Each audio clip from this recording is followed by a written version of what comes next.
Hello नमस्ते, most welcome आप सभी का। इस वाले सेशन में अपने आर्टिकल्स को देख रहे हैं, 1 से 100 तक लगातार देखेंगे। उसके बाद जो मुख्य है एग्जाम में आने लायक उनको देखेंगे। देखो हमारा पहला क्या है, भाग 1 में देखते हैं संघ और उसके क्षेत्र से जुड़े हुए। जो पहला आर्टिकल है वो क्या कहता है, भारत राज्यों का संघ है, ये बात है। और अगर आप देखोगे 2 में क्या है, नए राज्यों का प्रवेश। जैसे कोई हमारे देश में शामिल होना चाहता है हिस्सा, तो वो आर्टिकल 2 के जरिए होगा, जैसे सिक्किम हुआ था, याद रखोगे। और अगर आप देखोगे 3 में क्या है, राज्यों की सीमा और नाम में परिवर्तन। जैसे आंध्र प्रदेश से निकाल के तेलंगाना को नया राज्य बनाया गया है, तो वो आर्टिकल 3 के जरिए। अब 4 में क्या बात बोली गई है, अब ध्यान से सुनना।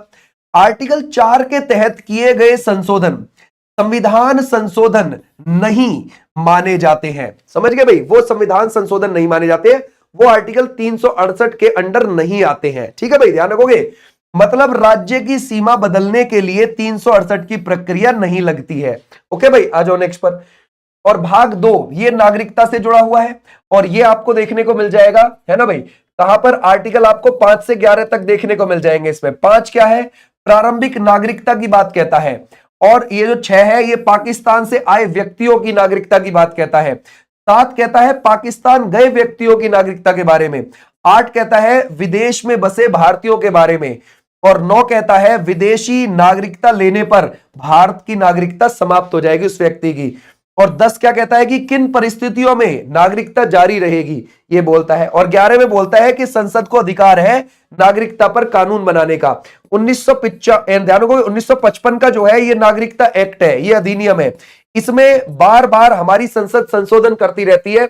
1986 में भी किया है, अगर आप देखोगे 1992 में भी किया है, 2003 में किया है, 2005 में किया है, 2015 में किया है, लास्ट टाइम 2019 में भी किया है। ओके भाई, आ जाओ नेक्स्ट पर। देखो भाग 3 मौलिक अधिकार 12 से 35। अभी हमारे पास कितने हैं, 6 मौलिक अधिकार है। शुरू में कितने थे, 7 थे। संपत्ति के अधिकार को 44वां संविधान संशोधन 1978 से मौलिक अधिकार से निकाला और आर्टिकल किस में ले गए, 300A में ले जाकर कानूनी अधिकार बना दिया। अब 12 क्या कहता है इसका, राज्य की परिभाषा। राज्य क्या है, जैसे हमारी केंद्र सरकार हो गई, हमारी संसद हो गई, राज्य सरकारें हो गई, राज्य के विधानमंडल विधान परिषद हो गए, ये क्या है, राज्य के अंडर आती हैं। अगर ये मौलिक अधिकारों का हनन करते हैं तो इनके खिलाफ रिट जारी की जा सकती है, ये बात बोली गई है 12 में। और 13 में क्या है ना, विधियों की वैधता। यानी कि अगर मान के चलो कल को हमारी संसद ने, कोई आ गई भी पार्टी तगड़ी सी ज्यादा बहुमत के साथ हमारी संसद में, और वो संसद में कोई ऐसा कानून बना दे जो मौलिक अधिकारों को हनन पहुंचाता हो, तो वो कानून शून्य माना जाएगा, 0 माना जाएगा। ये बात ध्यान रखना। 14 में क्या है भाई, विधि के समक्ष समानता की बात कहता है, कानून की नजर में सब इक्वल है, बराबर है। 15 में क्या है, भेदभाव निषेध है, धर्म जाति लिंग जन्म स्थान के आधार पर कोई भेदभाव नहीं होगा। 16 में क्या है, लोक नियोजन में समान अवसर, यानी कि नौकरी पेशे में सबको समान अवसर दिया जाएगा। ओके भाई। अगर हम देखें अनटचेबिलिटी आती है 17 में, अस्पृश्यता समाप्त। अगर हम देखें 18 में क्या है, उपाधियों का अंत आपको देखने को मिलेगा। 19 में स्वतंत्रता के अधिकार हैं, और ये आपको 6 प्रकार के अधिकार देखने को मिले हैं। प्रेस की स्वतंत्रता भी आपको 19A में ही मिलेगी, ये बात ध्यान रखोगे। ठीक है भाई, 19(1) में आपको मिल जाएगी।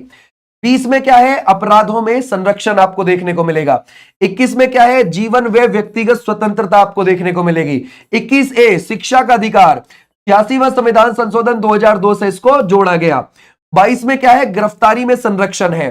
23 में है मानव तस्करी निषेध है, मानव का देह व्यापार नहीं किया जाएगा, उसको बेचा नहीं जाएगा, जबरन बदवा मजदूरी नहीं की जाएगी, उससे मतलब उससे नहीं करवाई जाएगी जबरन बदवा मजदूरी। 24 में बाल श्रम निषेध है, 14 वर्ष से कम के बच्चों को भट्टे या कारखाने पर कार्य नहीं करने दिया जाएगा। 25 धार्मिक स्वतंत्रता की बात कहता है, और देखो ध्यान रखना 25 से 28 तक धर्म की स्वतंत्रता की बात है, और 25 में बोला गया है आप किसी भी धर्म को मान सकते हैं, कोई आपके ऊपर रोक टोक नहीं है। 26 में क्या है, धार्मिक प्रबंधन की बात बोली गई है। 27 में क्या है, कर से मुक्ति धर्म हेतु, धर्म के नाम पर किसी से भी टैक्स नहीं लेगी सरकार, ध्यान रखोगे, किसी से भी टैक्स नहीं लिया जाएगा। और 28 धार्मिक शिक्षा की बात बोली गई है। 29-30 अल्पसंख्यकों को मिले हुए, माइनॉरिटीज को मिले हुए हैं, तो उनके सांस्कृतिक संरक्षण की बात करी गई 29 में। और 30 में है अल्पसंख्यक शिक्षा अधिकार की बात। 32 में आपको क्या मिलेगा, संवैधानिक उपचार मिलेगा। और इसी के जरिए हमारा सुप्रीम कोर्ट रिट भी जारी कर सकता है, ये भी आप ध्यान रखोगे। और अगर हम देखें 33 में सशस्त्र बलों हेतु प्रतिबंध की बात है, और 34 में मार्शल लॉ की बात है, और 35 में आपको संसद की शक्ति देखने को मिल जाएगी। अब आते हैं डीपीएसपी पर। ये आयरलैंड से लिए गए हैं, 36 से 51 के बीच में है, और ये राज्य सरकारों को प्राप्त है। इनमें से कोई सा भी आर्टिकल अगर राज्य सरकार ढंग में अपने यहां लागू ना कर रही हो तो आप इसको सुप्रीम कोर्ट या हाई कोर्ट में ले जाकर चैलेंज नहीं कर सकते आप इसे, ठीक है भाई। ये राज्य सरकार के ऊपर बात है कि वो अपने राज्य को कल्याणकारी बनाना चाहेगी तो इस पर काम करेगी, ना चाहेगी तो बिल्कुल ना करेगी, ठीक है भाई। 36 में राज्य की परिभाषा की बात है। 37 में क्या है, न्यायालय में बाध्यकारी नहीं है, ये चैलेंज नहीं कर सकते आप इनको कोर्ट में। 38 में सामाजिक न्याय की बात बोली गई है। 39 में समान वेतन की बात बोली गई है, और 39A में निशुल्क विधिक सहायता की बात बोली गई है। जैसे कमजोर वर्ग होते हैं, जो कोई गरीब व्यक्ति होता है, उसको राज्य सरकार उसका केस लड़ने के लिए फ्री में वकील उसको देगी, ठीक है भाई। ये भी आप ध्यान रखोगे। अगर हम देखें इसमें से 40 में ग्राम पंचायत हो गया, ठीक है भाई। और अगर आप देखोगे 41 में ये कार्य का अधिकार आपको देखने को मिल जाएगा। 42 में मानवीय कार्य दशा देखने को मिलेगी। 43 में जीविकोपार्जन वेतन आपको देखने को मिलेगा। अगर हम देखें 43B, ये ध्यान रखोगे सहकारी समितियां कि राज्य सहकारी समितियों का गठन करेगा। ओके भाई, ऐसे भी 97 में संविधान संशोधन 2011 से इसको ऐड किया गया था। 44वां यूसीसी बहुत ज्यादा चर्चाओं में है। ओके भाई, यूनिफॉर्म सिविल कोड। अगर आप देखोगे आजाद भारत का पहला राज्य कौन सा बना है यूसीसी लागू करने वाला, उत्तराखंड। गोवा में आजादी से पहले की लगी हुई है, तो आजाद भारत का उत्तराखंड बना है पहला, ये ध्यान रखोगे। 45 प्रारंभिक शिक्षा के बारे में है। 0 से 6 वर्ष तक के बच्चों पर यहां पर राज्य काम करेगा उनकी शिक्षा को लेकर। 46 में एससी एसटी की उन्नति के बारे में बात की गई है कि राज्य सरकार इन पर काम करेगी, ठीक है भाई। अगर हम देखें 47 में पोषण स्तर, पोषण को सुधारने का काम करेगी राज्य सरकार।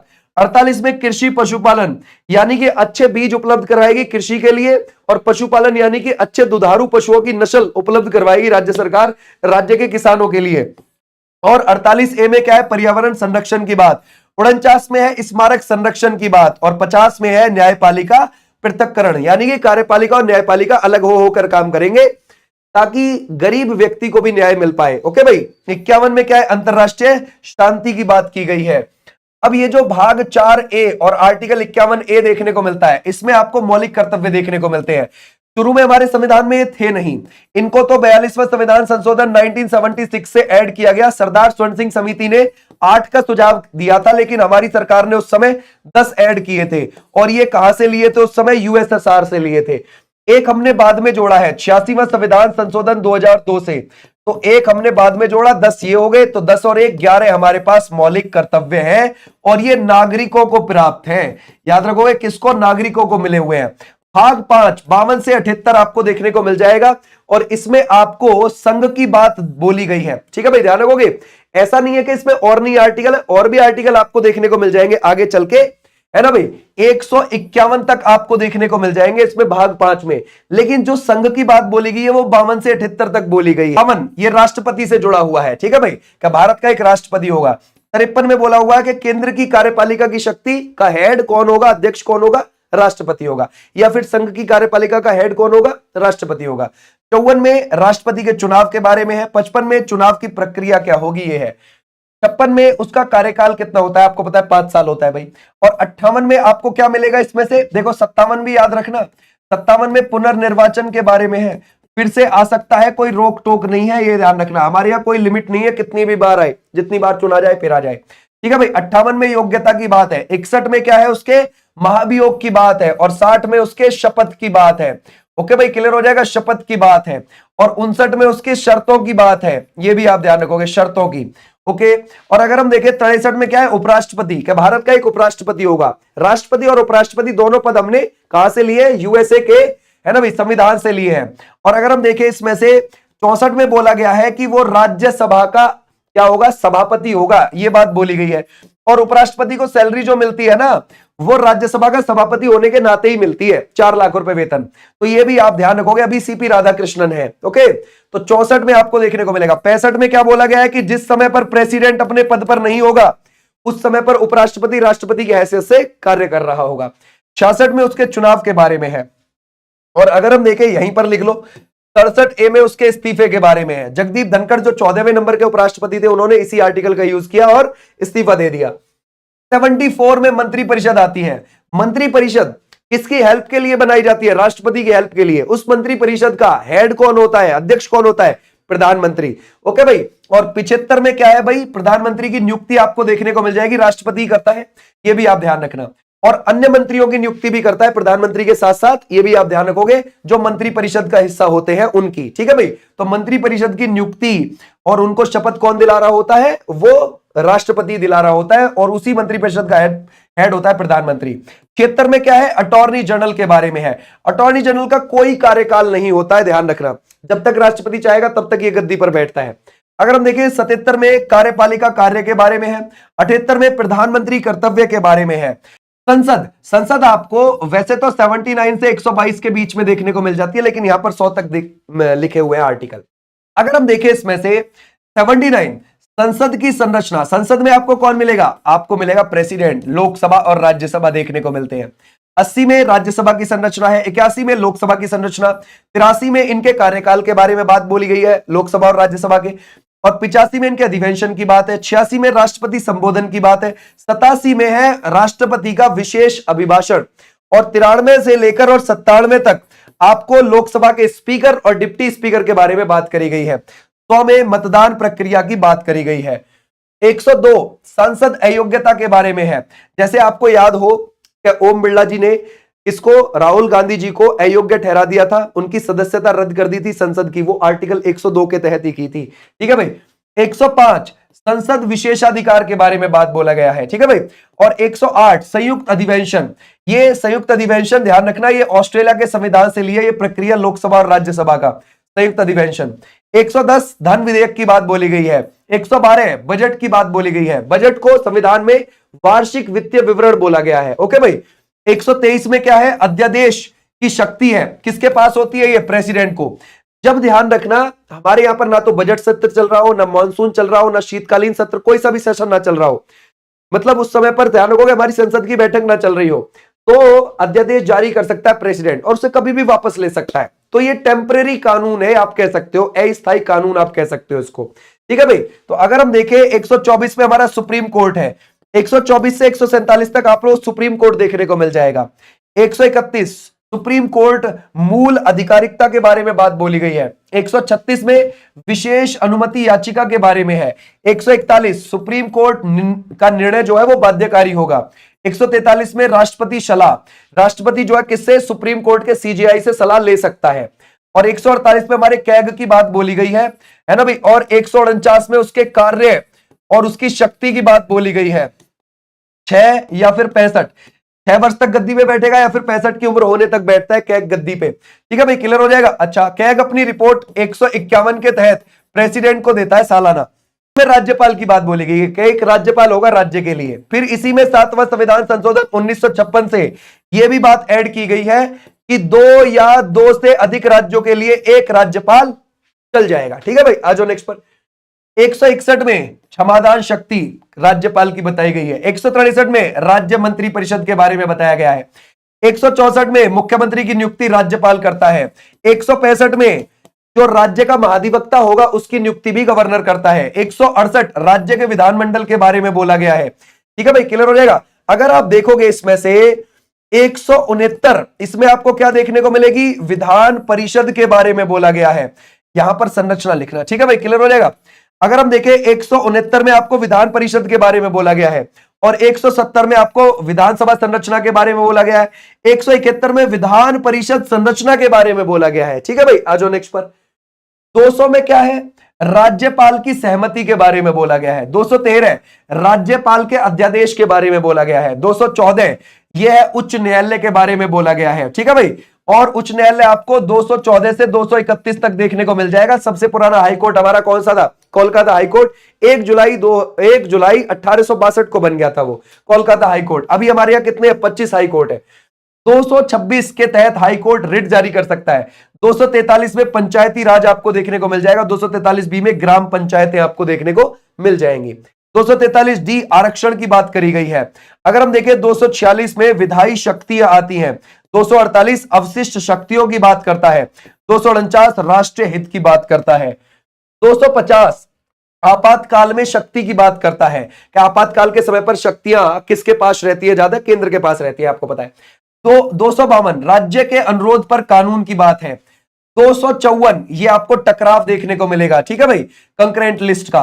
अगर हम देखें 256 राज्यों का दायित्व क्या होगा। 263 अंतरराज्य परिषद, ये बात ध्यान रखोगे, इसकी बात बोली गई है। 280 वित्त आयोग, 281 280 उसी से जुड़े हुए हैं। 300 संपत्ति के अधिकार की बात है। 312 अखिल भारतीय सेवाएं आएंगी। जो नेक्स्ट पर अखिल भारतीय सेवाएं जैसे आईएएस, आईपीएस, आईएफएस, ओके भाई। 324 निर्वाचन आयोग की बात बोली गई है।